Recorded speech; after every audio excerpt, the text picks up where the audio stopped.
ನಮಸ್ಕಾರ ಟಿವಿನ ಈ ವಿಶೇಷ ಕಾರ್ಯಕ್ರಮಕ್ಕೆ ತಮ್ಮೆಲ್ಲರಿಗೂ ಆದರದ ಸ್ವಾಗತ. ನಾನು ರಂಗನಾಥ್ ಭಾರದ್ವಾಜ್.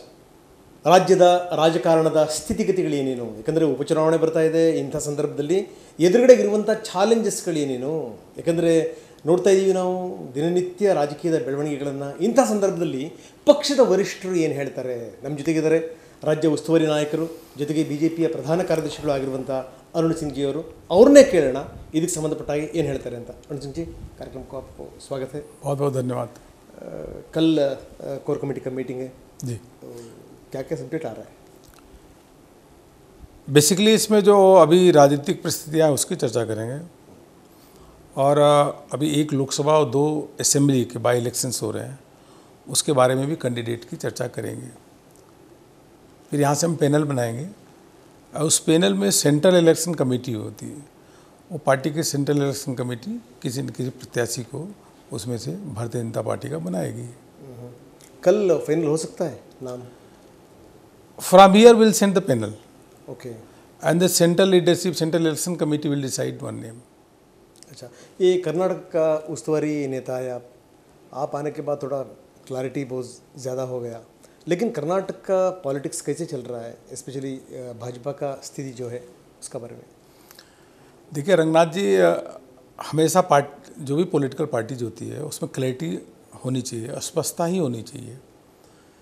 आपको ध्यान होगा शुरू में मैं आया तो 3 महीने पहले तो हमने कहा कि येदियुरप्पा जी CM रहेंगे और उनके लीडरशिप में अच्छा काम हो रहा है. He is taking care of all section of the society, he will remain CM.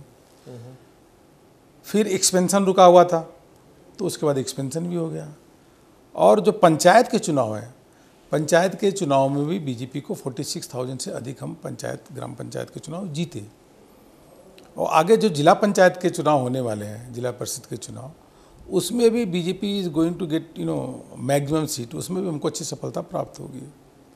कार्यकर्ताओं में अच्छा जोश है, पार्टी संगठन अच्छा काम कर रहा है. कुल मिलाकर के जो एरिया जैसे ओल्ड मैसूर रीजन है वहाँ पार्टी थोड़ा कमज़ोर है, लेकिन बहुत सारे लोग ज्वाइन किए हैं. और दोनों उपचुनाव भी हम वहाँ जीते हैं, दोनों बाई इलेक्शंस जीते हैं. उस एरिया को फोकस करना, ओल्ड मैसूर रीजन को, हैदराबाद कर्नाटक को थोड़ा फोकस करके वहाँ भी संगठन को मजबूत करना, और जिससे कि all over from Karnataka Bharatiya Janata party को अच्छी सीटें प्राप्त हो, और नेक्स्ट जो असेंबली के चुनाव हो उसमें हमें अधिक से अधिक सीटें जीते, यही हमारा लक्ष्य है. ओके. पार्टी के अंदर क्या हो रहा है, क्योंकि इधर तो CD युद्ध चल रहा है, CD कुरुक्षेत्र चल रहा है इधर. देखिए भारतीय जनता पार्टी है कि जब किसी मंत्री पे एलिगेशन लगा, within 24 hours he has resigned on the moral ground without asking even from the Congress. Within 24 hours he has resigned from the moral ground कि एलिगेशंस आया, हम उसको रिजाइन करते हैं. उसकी सत्यता की परख होनी चाहिए. यह हमारी पार्टी में संभव है, एक कांग्रेस पार्टी में संभव नहीं है. क्योंकि कांग्रेस पार्टी का जो कल्चर है, जो वो काम कर रहे हैं, वह केवल लगातार लोगों को मिसलीड करना, झूठ बोलना. अब कांग्रेस के जो वरिष्ठ नेता सिद्धरमैया जी, आपको ध्यान होगा कि जब अमित शाह जी आए थे उस समय कह रहे हैं कि मेरी बात हुई है और मुख्यमंत्री बदल रहे हैं. सारे आम झूठ बोलना. तो आप ज़मीन पे जाके काम करने के बजाय कांग्रेस पार्टी इस प्रकार का र्यूमर क्रिएट करना, इस प्रकार का मिसलीड करना, ऐसा झूठ बोलना, ये जनता एक्सेप्ट नहीं करती. ओके. दूसरा, कॉन्स्पिरेसी और षड्यंत्र, इसका राजनीति में कोई भी स्थान नहीं है होता. पब्लिक इसको एक्सेप्ट नहीं करती. तो ये जो कांग्रेस के जो वर्किंग है इस समय, वह दोनों ही गलत ट्रैक पे चल रहे हैं, और ख़राब ट्रैक पे चलने के कारण उनकी स्थिति खराब हो रही है. Their track is not good. Okay. Their track is एक तो कंस्पिरेसी, षड्यंत्र पे वो काम कर रहे हैं, और दूसरा वो है मिसलीड करना, झूठ बोलना. ऐसे नहीं चलता. ओके. खुद कंफ्यूज होना और लोगों को कंफ्यूज करने की कोशिश करना, यही लीडरशिप उनका. ऊपर के भी टॉप लीडरशिप में भी यही है, फ्रॉम राहुल गांधी, ऑलवेज झूठ बोलना, कंफ्यूज करना. तो ये काम है. किसान के बारे में भी आपने देखा. ओके. कृषि सुधार बिल में भी जब प्रधानमंत्री जी ने यह कहा है कि किसानों की आमदनी दोगुना करेंगे, देश के किसान उनके साथ हैं, लेकिन लगातार झूठ बोलना, लगातार एक आंदोलन को उसको सपोर्ट करना, जनता उसको एक्सेप्ट नहीं करती। ओके, ये एक सीडी के बारे में आपने बोल दिया है रमेश जारकिहोली का, विद इन 24 आवर्स हमने रेजिग्नेशन ले लिया बोल के। एक तरह से रेजिग्नेशन ले लिया एंड दूसरा तरह से 6 लोग कोर्ट के पास चले गया, उनको डर है कुछ न कुछ आ सकता है बाहर बोल के। ऐसा है कि इंडिविजुअली वो सब गए हैं कोर्ट में और उनको लगता है कि ये कांग्रेस के लोग, अपोजिशन के लोग जब षड्यंत्र की राजनीति कर रहे हैं, कॉन्स्पिरेसी की राजनीति कर रहे हैं, उनको लगता है कहीं ना कहीं ऐसा ना हो कि झूठे तरीके से उनको फंसाया जाए, झूठा कंटेंट क्रिएट करके उनको फंसाया जाए। उनको ऐसा डर लगता है और स्वाभाविक सी बात है, एक डर और भय का अगर वातावरण आप पैदा करोगे तो जो राजनीति में स्वच्छ छवि का व्यक्ति रहेगा उसके मन में भय तो आएगा है। तो वो कोर्ट गए, कोर्ट ने उसको स्टे किया। ओके, उनका स्टैंड था, वो गए, ठीक किए। उन्होंने जो कोर्ट गया आप समर्थन करता है? अच्छा, देखिए इंडिविजुअली हर व्यक्ति को कोर्ट में जाने का अधिकार है। अगर वो गए तो उनको ठीक लगा तो ठीक है, इसमें तो समर्थन नहीं करते। अगर वो गए इंडिविजुअल लेवल पे, और यह परिस्थिति नहीं बनती, यह परिस्थिति इसलिए बनी है कि जब एक आप कंस्पिरेसी करके, षड्यंत्र करके, जब पूरा का पूरा ध्यान अपोजिशन का केवल इसी पे हो तो लोगों को डर भय लगता है कि झूठा कहीं ऐसा ना हो कंटेंट क्रिएट करके उनके ऊपर एलिगेशन लगाए, तो वह गए। और कुछ लोग लाइन पे है अभी, कम से कम 18 लोग जाएगा बोल के कोर्ट को। नहीं, मुझको तो ऐसा नहीं लगता, ना मैंने ऐसा अभी सुना है। ज़रूर र्यूमर ऐसी उड़ रही है, लेकिन लोगों को थोड़ा डर तो लगता ही है। कभी देखिए कई राज्यों में हमने देखा निर्दोष लोगों को भी फंसाया जाता है, निर्दोष लोगों की सीडी या कुछ चीज़ें ऑडियो आ जाती है, बाद में झूठी पाई जाती है, लेकिन तब तक उनकी छवि तो खराब हो जाती है।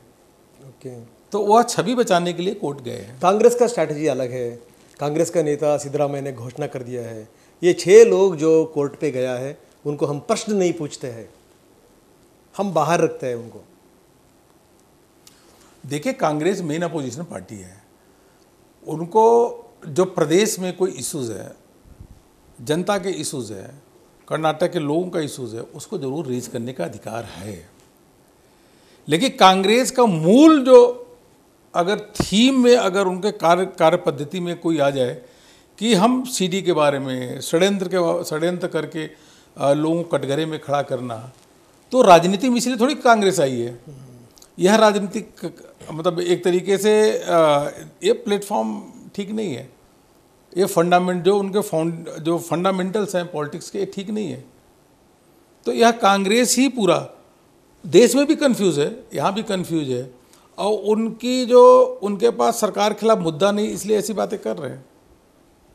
कांग्रेस पार्टी अलग है, भाजपा अलग है। बिल्कुल अलग। या भाजपा को लोग बहुत दूसरा एंगल में देखता है, दूसरा दृष्टिकोण में देखता है। जो भाजपा का अंदर जो हो रहा है, लोग को भी लग रहा है क्यों ऐसा हो रहा है, क्योंकि बाहर से जो नेता लोग आया है, सो उनका तरफ से ये पूरा चल रहा है बोल के। देखिए कांग्रेस, हम भी अगर भारतीय जनता पार्टी का ये चरित्र नहीं है कि लोगों को खिलाफ कॉन्स्पिरेसी करना और झूठे तरीके से फंसाना, यह किसी का चरित्र का हनन करना, इस बेसिस पे हम काम नहीं करते कभी भी। हम आज 16 से अधिक राज्यों में सरकार हमारी है, देश में सबसे अधिक राज्यों में सरकार भारतीय जनता पार्टी की है, केंद्र में पूर्ण बहुमत की दोबारा माननीय प्रधानमंत्री नरेंद्र मोदी जी के नेतृत्व में सरकार है।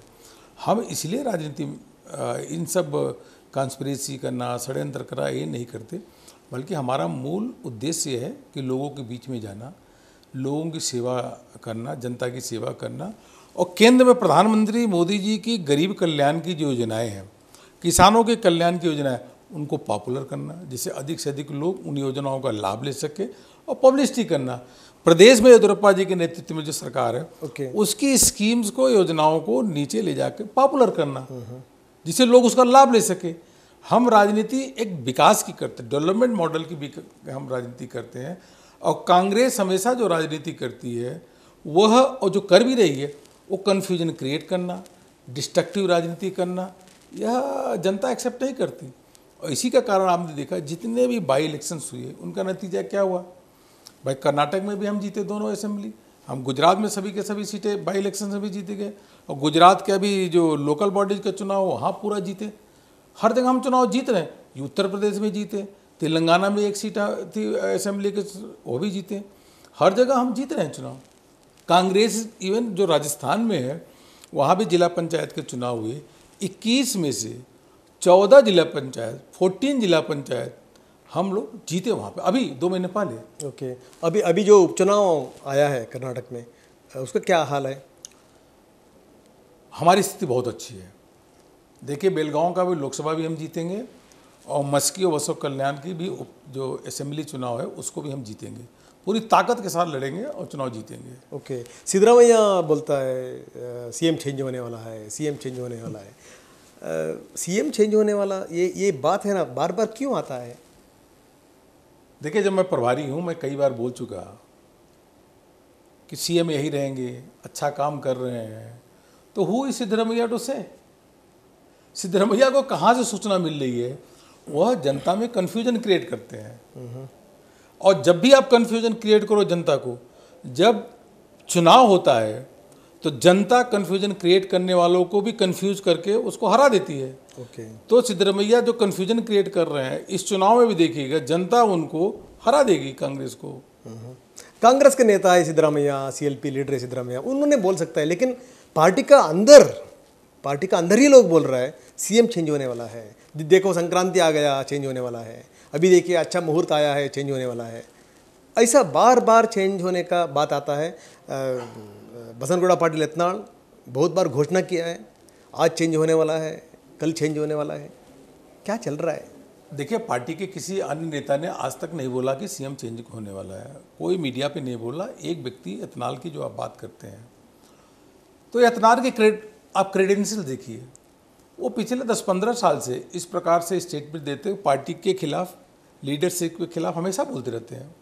उनकी हैबिट यही है, और मीडिया में रहने के लिए इस प्रकार से स्टेटमेंट देते हैं। पार्टी ने उनको नोटिस भी दिया है, and he is not relevant for us now. Okay, if somebody is speaking against the party leadership and party, तो he is not relevant for us. उन्होंने बोल रहा है 10 नोटिस आने दीजिए, मुझे कोई फ़र्क नहीं है, मैं किसी को डरने वाला नहीं है। मैं तो इतना कहूँगा कि भारतीय जनता पार्टी के जो वर्कर हैं उन्होंने उनको डिस्क्रेडिट कर दिया है।